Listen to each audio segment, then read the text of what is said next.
श्रोतेहो नमस्कार. स्पंदन वृत्त आणि व्यक्तींचं ह्या कार्यक्रमात आपल्या सर्वांचं मनपूर्वक स्वागत.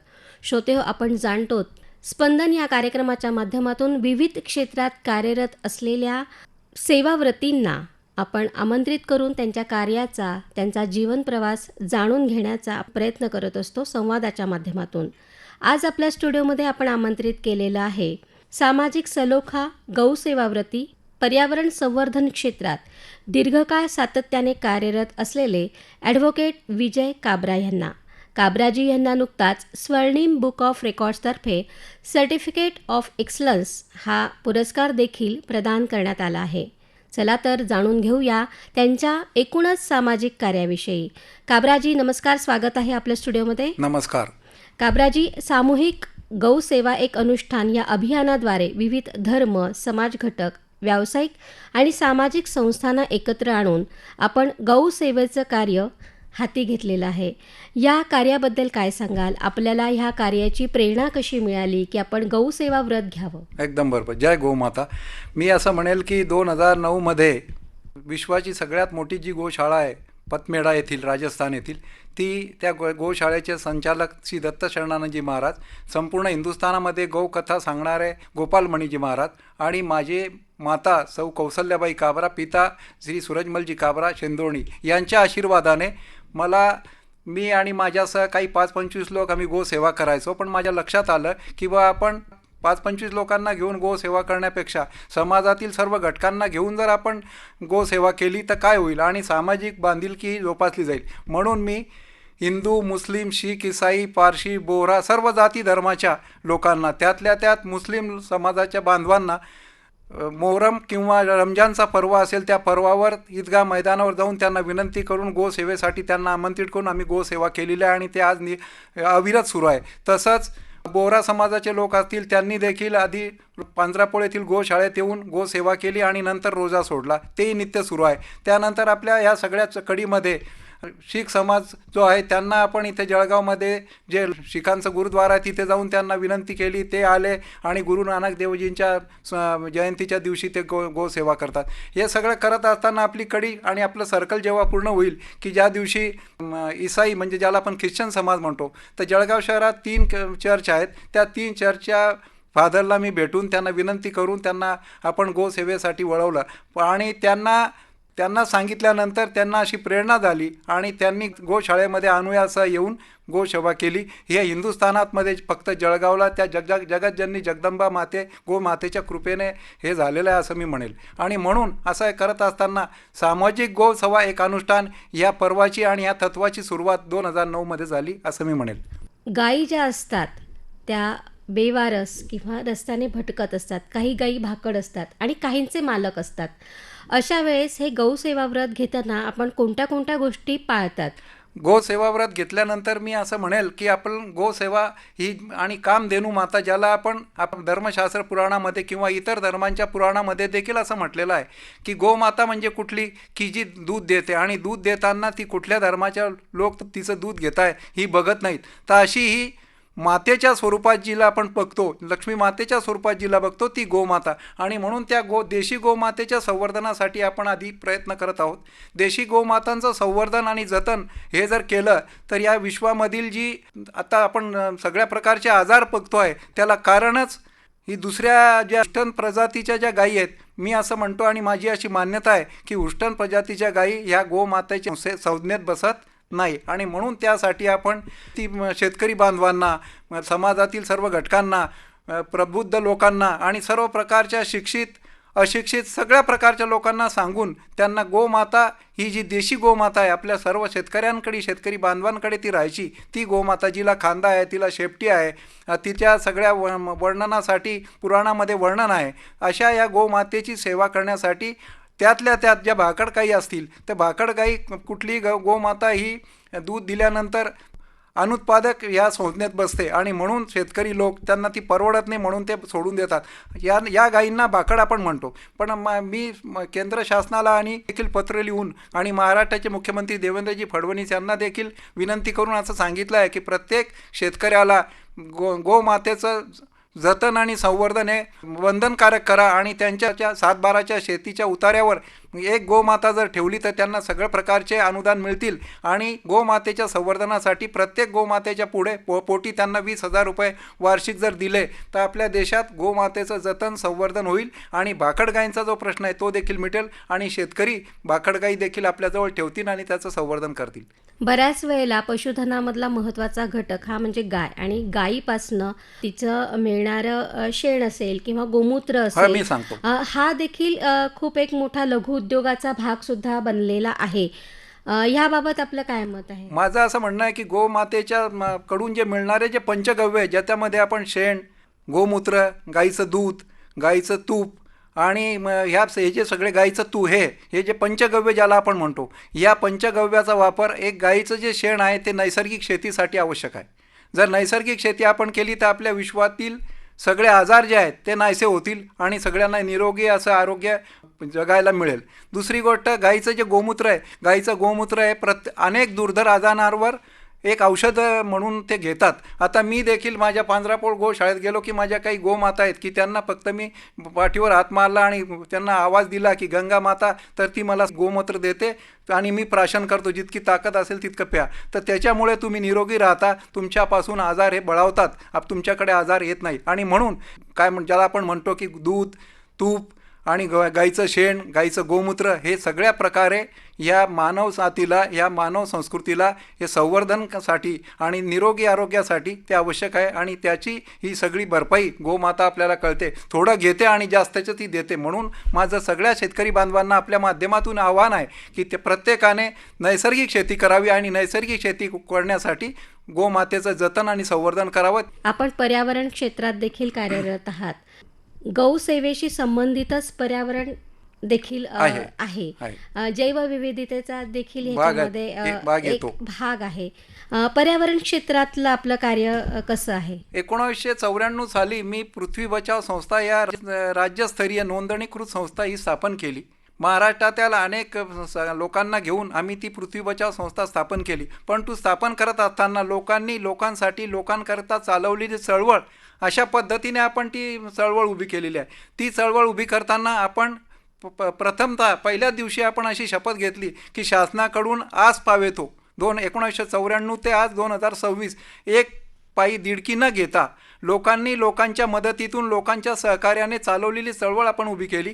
त्यामध्ये समाजातील सगळ्या घटकांना आपण जोडलं. त्यात मी असं म्हणेल की रोजीरोटीसाठी झगडणाऱ्या रिक्षाचालक जे आहेत जळगाव शहरातले 2500 रिक्षाचालक, त्यांना आपण याच्यामध्ये जोडलं की जे सकाळ ते संध्याकाळ आपल्या कुटुंबाच्या पालनपोषणासाठी झगडतात आणि आपली रोजीरोटी मिळवतात. त्या लोकांना जोडून आपण या जळगावला, आपल्याला आठवत असेल 25 वर्षापूर्वी पृथ्वी बचाव संस्थेची स्टेट बँक रोड शाखा म्हणून पृथ्वी बचाव संस्थेची स्थापना केली. ती सगळ्या रिक्षाचालक बांधवांची आणि त्या माध्यमातून आपण लोकांना वृक्षप्रेम, वृक्ष संवर्धन याच्या संदर्भात मदत केली, त्यांना मार्गदर्शन करतो आणि अशा पद्धतीने आपण पर्यावरण संरक्षणासाठी काम करत आहोत. आपण पर्यावरण संरक्षण काम करत असताना फक्त वृक्ष लागवड करा असं आपण म्हणत नाही, तर आपण जे वृक्ष आहेत त्यांना वाचवायचा आधी प्रयत्न आहे. म्हणजे लागवडीपेक्षा आपल्या भर जो आहे तो वृक्ष संवर्धनावर आहे. ज्याला आपण ट्री फेलिंग किंवा ट्री कटिंग म्हणतो ती होऊ देत नाही. असं काही असेल तर तिथे आपण त्यांना प्रतिकार करतो आणि त्यांना ते होऊ देत नाही. आणि म्हणून आपण वृक्ष संवर्धनाच्या कामामध्ये सगळ्यांना जोडलं आहे. अगदी बरोबर. काबराजी, आत्ता आपण बोलता बोलता उल्लेख केला की आपण सर्व समाजातल्या घटकांना तर सोबत घेतलंच. आत्ता आपण तळागाळातल्या लोकांबद्दल सुद्धा बोललात की जसं काही रिक्षेवाले. यासोबतच आपण ट्रान्सजेंडर कम्युनिटी एंगेजमेंट, त्यांची एक बांधिलकी या कार्याशी जोडून घेतली. हा प्रवास कसा झाला? बरं, एकदम बरोबर. म्हणजे हे सगळं करत असताना मला असं लक्षात आलं की आपली सामूहिक गोसेवा आणि पर्यावरणाचं एक काम सुरू असताना, हा यज्ञ सुरू असताना, या यज्ञामध्ये समाजातील प्रत्येक घटक जो कोणी असेल त्याने याच्यामध्ये आहुती दिली.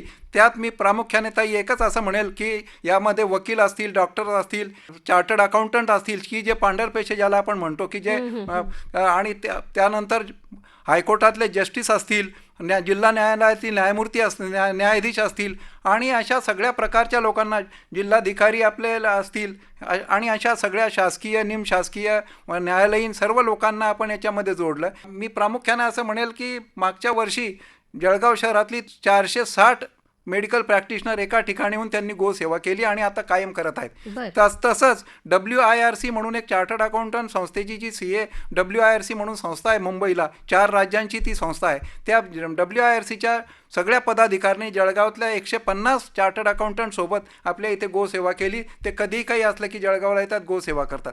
तसंच न्यायाधीश वर्ग देखील गोसेवा करतात. अशा सगळ्या प्रकारचे लोक आपण त्याच्यात जोडले. वकिलांनी सामूहिक गोसेवेमध्ये सहभाग घेऊन गोसेवा करत आहेत आणि नित्य करत. हे सगळं करत असताना आपण जो मुद्दा यापूर्वी मला विचारला त्याच्यावर मी आता प्रकाश टाकेल की कोरोनाची ही जी विपत्ती या जगाने पाहिली आणि या कोरोनाच्या सारख्या विपत्तीमध्ये तग धरण्यासाठी फक्त आम्हाला एकच काही माझा आशावादी किरण जो कोणी होता तर ते गोसेवा होती. आणि म्हणून मी असं म्हणेल की गोसेवा करणारे जे माझे गोपालक बांधव जिथे जे मजूर काम करतात त्या लोकांना आपण जर बघितलं तर कधीही कोरोनाची लागण झाली नाही. म्हणजे जे गोमातेच्या आपलं हे निरीक्षण होतं. हा माझं निरीक्षण होतं. आणि आम्ही कोरोनाच्या काळामध्ये जरी हे होतं काय म्हणतात त्याला आपण ज्याला बंधनं होती तरी आम्ही गोसेवा करायचो. आणि हे करत असताना मी कोरोनाचा जो नंतरचा जो पिरियड आहे त्या पिरियडमध्ये माझ्या लक्षात आलं की हिंदुस्थानामध्ये तृतीयपंथी जे लोक आहेत ज्याला आपण ट्रान्सजेंडर म्हणतो त्या लोकांच्या द्वारा गोसेवा करावी आणि त्यांना सन्मान द्यावा असं माझ्या मनात आलं. आणि मग मी जळगाव जिल्ह्यामध्ये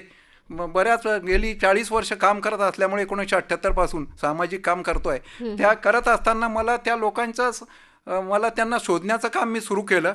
आणि शोध सुरू केल्यानंतर कोरोनाच्या कालावधीमध्ये 36 तृतीयपंथी जे बांधव आहेत आमचे त्यांना आम्ही जोडलं आणि त्यांच्या हातून गोसेवा करवली. तर त्यांना इतका आनंद झाला की त्यांनी आम्हाला सांगितलं की अशा प्रकारची सेवा आणि अशा प्रकारचा सन्मान आम्हाला यापूर्वी कोणी दिलेला नाही. ते जळगावला केवळ गोमातेच्या आशीर्वादाने झालं. बरं सर, ह्यासोबतच आपण वाईल्ड लाईफ जंगल बचाव मोहिमेमध्ये देखील अग्रेसर आहात किंवा या क्षेत्रात देखील आपलं योगदान आहे. यामध्ये आपण प्रामुख्याने मोर आणि हरिण बचावाचं देखील कार्य केलं आहे. हे कार्य करत असताना आपल्याला कोणते अनुभव आले? जळगावला वनरक्षक DFO ज्याला आपण म्हणतो पोले आणि एक रविचंद्रन यावल विभागाचे यांच्या कार्यकालामध्ये येदलाबाद, चारठाणा आणि त्या परिसरातून मुक्ताईनगर जो भाग आहे MP जो लगतचा भाग आहे त्या भागातून मोरांची इथून लोक मोर घेऊन जात आणि त्यांची हत्या करून मोरांचं मांस ते परराज्यात विकत होते. हे जेव्हा आमच्या लक्षात आलं तर आम्ही ते त्यांना प्रतिकार करून त्यांना थांबवण्याचा प्रयत्न केला आणि त्याच्यात आम्हाला यश आलं. तसंच पाल येथे जे आपल्याला माहीत असेल की पाल हे थंड हवेचं ठिकाण आहे आणि तिथे वन समृद्धी भरपूर आहे. तर त्या वन समृद्धीच्या निमित्ताने पाल येथे हरिण पैदास केंद्र ज्याला डिअर ब्रीडिंग सेंटर आपण म्हणतो त्या कालावधीमध्ये बंद करण्याचा निर्णय कुठेतरी शासन स्तरावर जू अथॉरिटी ऑफ इंडियाने घेतला होता.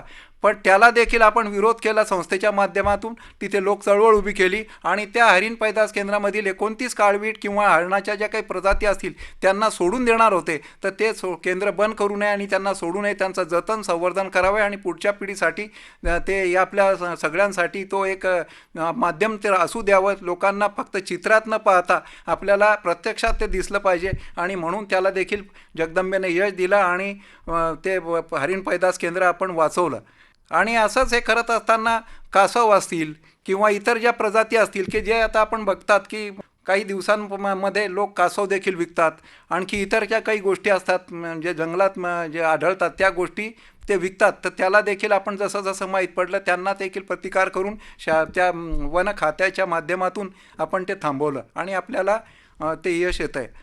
आपली संस्था जी आहे ती विना अनुदानित आपलं कुठल्याही प्रकारचं अनुदान न घेता फक्त लोक चळवळ आणि लोकसेवेसाठी आणि जनता कल्याणासाठी आपण कार्यरत आहोत आणि कार्य करत आहोत. अगदी छान.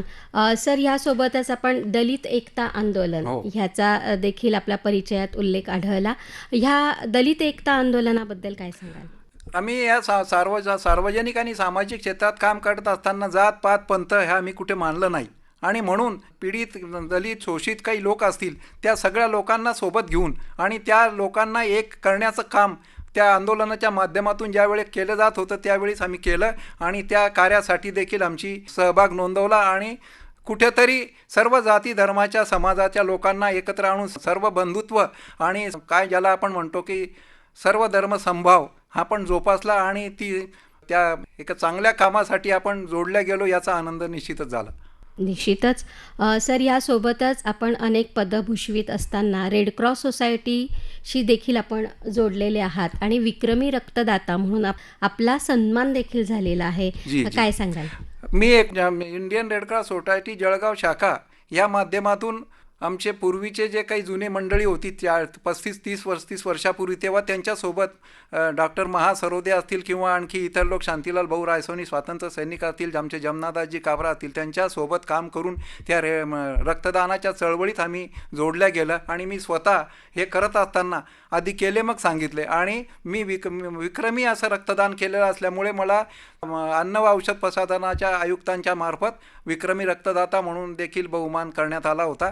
आणि रक्तदानाची चळवळ ही राबवताना ते 8 मे जो रक्तदान दिन आहे, रेड क्रॉस दिन आहे, त्याच्यासाठी आपण प्रयत्न करून जनमानसामध्ये प्रबोधन करून आणि या सगळ्या लोकांच्या शाळा महाविद्यालयामध्ये आणि इतर सगळ्या सामाजिक संस्थांमध्ये रक्तदान शिबिर आयोजित करून, जेव्हा उन्हाळ्यामध्ये जेव्हा खरोखर रक्ताची आवश्यकता असते, ॲक्सिडेंटचे प्रमाण वाढतं आणि तेव्हा रक्त मिळत नाही, तर म्हणून असं असताना आमच्या कार्यकालामध्ये आमची जी काही कार्यकारिणी होती त्या कार्यकारिणीमध्ये आपण जळगाव शहरामध्ये कॉम्पोनंट थेरपी नावाचं एक युनिट, जे आपल्याला कुठल्याही प्रकारचा एखादी कॉम्पोनंट जर घ्यायचा असेल तर बाहेरगावाकडे म्हणजे औरंगाबाद, नाशिक किंवा महानगराकडे पाहावं लागत होतं. पण ती गरज आपण आमच्या कार्यकालामध्ये आपण कॉम्पोनंट थेरपी नावाचं एक युनिट आहे ते जळगावला आणलं आणि जळगावला ते युनिट सुरू करून लोकांना कशी मदत होईल हे आपण बघितलं. आणि हे सगळं करत असताना तिथे कुठल्या पदाची किंवा याची अपेक्षा न करता केवळ सेवाभाव म्हणून आपण त्या कार्याशी जोडला गेलो आणि जोडलेलो आहोत. युवक सेवा पुरस्काराने देखील आपण सन्मानित आहात आणि आपल्या आयुष्यातील मला असं वाटतं महत्त्वाचा पुरस्कार तो म्हणजे पर्यावरण संरक्षण यस हा गौरव पुरस्कार आपल्याला प्रदान करण्यात आला. पुरस्कार ही आपली एक वेगळी ओळख देखील निर्माण करतात आणि ह्यातून ऊर्जा आणि प्रेरणा देखील मिळते. आपला अनुभव काय आहे? मला हे असं काम करत असताना मी फक्त सेवा हे मोठं आपला उद्देश ठेवल्यामुळे मी काम करत गेलो. 1978 पासून सामाजिक चळवळीत जोडल्या गेलो आणि हे करत असताना प्रबोधन आणि त्यात नंतर आता 1988 पासून वकील, 40 वर्ष झाले वकील आहे. तर वकील आला म्हणजे बोलणं आलंच आणि म्हणून लोकांना आपल्याकडे कसं आकर्षित करायचं किंवा आपल्या चळवळीकडे आकर्षित करायचं म्हणून त्याच्या प्रश्नामध्ये हात घालून त्यांना जोडणं मला फार सोपं झालं. आणि म्हणून मी तर नेहमीच असं म्हणेल की माझी आई आणि माझे वडील हे आमच्या शेंदुर्णी गावामध्ये तसं कॉस्मोपॉलिटन गाव आहे, पण तिथे माझं घर जे आहे ते मुद्दाम आपल्याला सांगतो, ते माझं घर एका कोपऱ्यावर आहे आणि एका बाजूला हिंदू सर्व वस्ती आहे आणि एका बाजूला माझ्या उजव्या हाताला पूर्ण मुस्लिम एरिया आहे. पण आमच्याकडे सामाजिक बांधिलकीची माझ्या अंगावर आता शहार आले. माझ्या आईचं आणि माझ्या वडिलांचं असं होतं पाप अजून मला तर कुठे मुस्लिम समाजामध्ये जर काही ज्याला मय्यत म्हणतात, काही मौत झाली किंवा काही वारलं तर सकाळी 5 वाजता माझी आई मला उठवायची. मी लहान, मला उठून एक 5-50 कप चहाची ती बनवायची चहा आणि ती छोटी याची ग्लासची किंवा ज्याला आपण कप म्हणतो ती बादली मी घ्यायचो आणि आम्ही त्या मुस्लिम बांधवाच्या घरी जाऊन त्यांना चहा पाणी द्यायचो. तसंच हिंदू बांधवांकडे आमच्या इथे त्या काळी फार मोठ्या शेती असल्यामुळे बांधावर जंगल होते आणि फार मोठं बळतण आमच्याकडे ज्याला आपण सरपण ज्याला म्हणतो, तर ते खेड्यांमध्ये कसं होतं की 4 महिने जानेवारी, फेब्रुवारी, मार्च या 4 महिन्यामध्ये बळतण जे सुकलेलं म्हणजे कोरडं जे झालं आहे त्यांना तोडून आणि ते कोठे भरून ठेव, ज्याला आपण कोठे म्हणतो आम्ही जुन्या आमच्या याच्यामध्ये, तर त्या कोठ्यांमध्ये भरून साठवून ठेवायचं. आणि मग ते फक्तच ते सरपण हे आपल्या इंधनासाठी म्हणून वापरायचं असं नाही, तर आमच्या त्या भागामध्ये तेव्हा स्मशानभूमीमध्ये जे आपल्या हिंदू धर्मामध्ये जी अंत्यसंस्कार केले जातात तर त्याच्यासाठी काही गौरी आधी मिळत नव्हती किंवा इतर आणखी काही गोष्टी मिळत नव्हत्या. तर तेव्हा काही समाजातले ज्यांना आर्थिक कुवत नाही, ज्यांच्या इथे काहीच नाही, तर असे काही लोक यायचे आणि माझ्या आईला सांगायचे की बाई साहेब अमुक अमुक गेलेला आहे तर त्याच्यासाठी. तर माझी आई चाबी द्यायची. आम्ही जे डोळ्याने पाहिलं ते आम्हाला त्याच्यातून प्रेरणा मिळाली आणि आईने दिल्यानंतर ती चाबी आम्ही त्यांना द्यायची आणि मग आई सांगायची की अमुक नाव आहे तर त्याला सांगायची जगन भाऊ हे घ्या आणि घेऊन जा. त्याला वाटलं तेवढ्या 2 गाडी 3 गाडी ते न्यायचं आणि त्याच्यानंतर ते अंत्यसंस्कार करायचे. तर ही जी माणसं जोडण्याची जी कला आहे ती माझ्या आईवडिलांकडून आम्हाला मिळाली आणि म्हणून या सगळ्या कार्यामध्ये आम्ही जोडल्या गेलो आणि ती शिकवण. खूप सुंदर प्रवास, कारण व्यक्तिमत्वाची जी जडणघडण आहे ती परिवाराच्या संस्कारातून आपल्याला मिळालेली आहे. ह्या सगळ्या प्रवासामध्ये आपल्याला अनेक अनुभव येत असतात, अनेक लोक जोडले गेले. आपण वकिली व्यवसायामध्ये आहात. ही सगळी अनेक लोक जोडताना लोकसहभागातून कुठल्याही सरकारी अनुदानावर अवलंबून न राहता आपण ही चळवळ अतिशय यशस्वीपणे चालवली आहे. सामाजिक योगदान, सामाजिक सलोखा असेल, पर्यावरण क्षेत्रातलं आपलं काम आहे, जंगल बचाव वासारखं आपण पशुधनातलं गौसेवा व्रती आहात, मोर आणि हरिणांबद्दलही आपलं कार्य आहे. ह्या सर्व कार्य करत असताना आपल्याला अजून पुढे काय आपले मानस आहेत? आपण चांगला प्रश्न विचारला की मानस. तर मला हे करत असताना माझ्या आईवडिलांची या सामाजिक कार्यासाठी हे पाठिंबा होता. म्हणून एक याला आपण म्हणतो की मध्यमवर्गीय मी कुटुंबातून असल्यानंतर मी हे माझं रोजीरोटी सांभाळून मी हे सगळं करत आहे. आणि हे सगळं करत असताना आता नंतर सुदैवाने माझी पत्नी जी आहे तर ती देखील मला माझं भाग्य की मला चांगली मिळाली. सौ कल्पना विजय काबरा जी गीताव्रती आहे तर तिचा देखील पाठिंबा मला असल्यामुळे मी हे जास्त काम करू शकतो. आणि म्हणून आता मी असं ठरवलं आहे की ही गोसेवा चळवळ जी माझी आणि पर्यावरणाची जी चळवळ आहे ती फक्त जळगाव आणि महाराष्ट्रात मर्यादित न राहता पूर्ण देशामध्ये हिचा विस्तार कसा होईल आणि प्रत्येक ठिकाणी गोसेवा, पर्यावरण सेवा, वन्यजीव सेवा, जलसंवर्धनासाठी देखील आम्ही काम करतो आहे. कारण आपण बघतो आहे की आता आपण काही झालं की आता पाणी हे फार कमी होतं आहे. वॉटर लेवल जी आहे ती दिवसेंदिवस कमी होते. तर हे जल मिशन जे आहे जल वाचवण्यासाठी देखील आपल्याला काम करावं लागणार आहे. आणि म्हणून कुठलीही गोष्ट आली की त्याला आपल्याला वेळ द्यावा लागतो. आणि वेळ देताना आपण आधी सक्षम झालं पाहिजे. सक्षम म्हणजे आपण आपल्या निदान कुटुंबाचं तरी पालनपोषण नीट करून नंतर आपण हे सगळे सेवा कार्य करता आलं पाहिजे. आणि म्हणून आता माझ्या या कार्याचा विस्तार या भारतभर होऊ अशी माझी अपेक्षा आहे. आणि मला आपल्या सगळ्या सर्व आणि हिंदुस्थानातून मला निरनिराळ्या ठिकाणातून आता मला पुरस्कार मिळत आहेत आणि माझ्या सेवेचं मला पावती दिली जाते आहे. आणि म्हणून हे सगळं करत असताना मला एक ज्याला आपण जोश म्हणतो तो माझा आनंद आणखी द्विगुणित होतो आहे. आणि म्हणून पुरस्कारामध्ये राशीचं महत्त्व नाही आहे, पण पुरस्कार हे जे दिले जात आहे आता हिंदुस्थानातल्या गोंडा फाउंडेशन असेल, उत्तर प्रदेशातला असेल किंवा नेपाळचा असेल किंवा लुंबिनाचा असेल किंवा महाराष्ट्रातल्या इतर भागातला असेल, अशा सगळ्या डॉक्टर बाबासाहेब आंबेडकर पुरस्कार मला मिळाला मागच्या वर्षी. नंतर मनमोहन सिंग राष्ट्रीय पुरस्कार मिळाले. असे अनेक पुरस्कार मला मिळत आहेत. आणि हे सगळं मिळत असताना मला त्याच्यामुळे ऊर्जा मला मिळते आणि त्याच्यातून मला सामाजिक आणि ही जी सामाजिक बांधिलकी आहे दिवसेंदिवस वृद्धिंगत होते आहे. आणि माझं जे गोसेवेचं आणि याचं कार्य आहे ते उत्तम रीतीने सुरू आहे आणि ते असंच पुढे सुरू राहील. खूप सुंदर. या सुंदरशा नोटवर आपण इथे मुलाखत थांबवूया. आपल्या येणाऱ्या आगामी काळात आपल्या सर्व माणसांना, आपल्या ऊर्जेला, आपल्या प्रेरणेला अधिकाधिक बळ मिळो, अधिकाधिक लोक या लोकसहभागातून चाललेल्या चळवळीला जोडले जावोत आणि आपले उर्वरित आयुष्य देखील निरोगी निरामय राहो यासाठी ईश्वराकडे प्रार्थना करते. आपण आलात आणि आपला प्रवास अतिशय सुंदर शब्दात आम्हाला उलगडून दाखवला त्यासाठी आपले मनापासून आभार. धन्यवाद. धन्यवाद ताई. अभिनंदन. श्रोते हो, नमस्कार.